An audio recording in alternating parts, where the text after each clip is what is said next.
All right, so here's the video of the barn. This is the back side of the barn. And as you can see, we have a, I don't know what size, maybe a 20 by 20 carport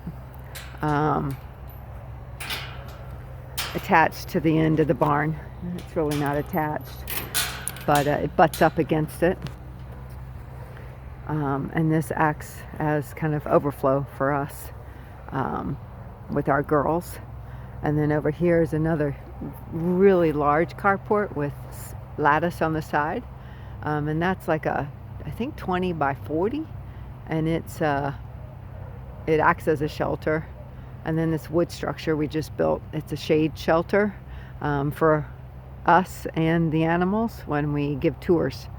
And we all come into this runway, and all the animals are kept out of this runway, and they're in their pasture or paddock area. But anyways, so I should have turned the light on before I started this. I'll put it on pause. So lights are on now. So we have what, 4 12 by 12 stalls, and same for the feed room. It's just an enclosed stall where all the feed and medicines and mini refrigerator and file cabinets are in there. And then same with this side, 4 stalls with a hay room. That's well, both of these rooms are air conditioned. Since we're here in Florida, we almost have to do that to not have our hay and feed go bad with the humidity levels we have. But yeah, we have, this is where we put our, like a week's worth of hay. And then we have a huge hay storage shed away from the barn. But anyways, so we have a sink and a small hot water heater. And of course, water lines run down to each stall. And within each stall, we have a little automatic water, and as well as buckets in some of the stalls. Just depends on the animals that's in there. Whether I noticed that they like the small waters, or they like buckets, or they lay in front of the buckets. That's a big issue here in Florida. They lay in front of the bucket so no one can get access, or some alpacas won't push their way to the bucket.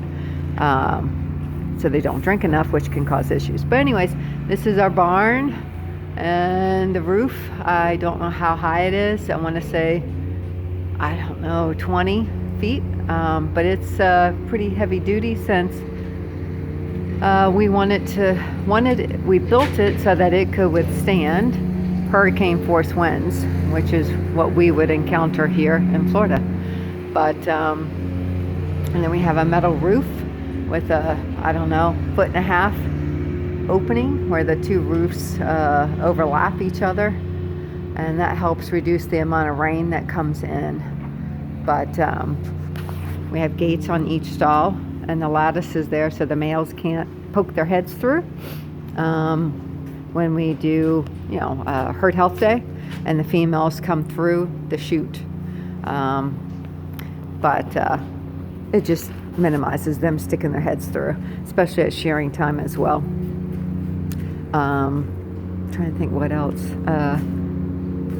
So ventilation is key for us. So that's why the front of the stalls are mainly open, and same with the side walls.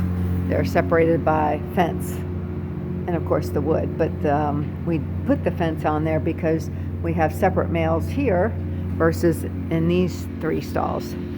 And also, if you get one that's antagonizing everyone, you can just put them in the stall for a timeout for a few minutes, and they can't antagonize anyone on the other side. Same with the females. Their lattice, though, is up here on a different spot, because it's mainly to prevent crias from rolling out, which they will do, and get separated from mama. So again, gates in every one, 4-foot gates. And again, the stalls are 12 by 12.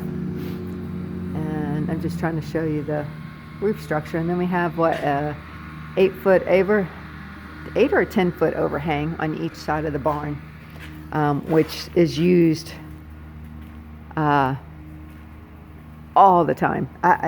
We had to, on our last barn, we had to build the overhangs. They were an afterthought. Whereas with this build, it was part of it, because they are utilized a lot. Anyways, I hope this helps. And again, we have our chute here, and we run in the girls through the stalls, through this way, and they come into the stalls, or come through the chute and then back into the stall, depending on which group of girls we're weighing.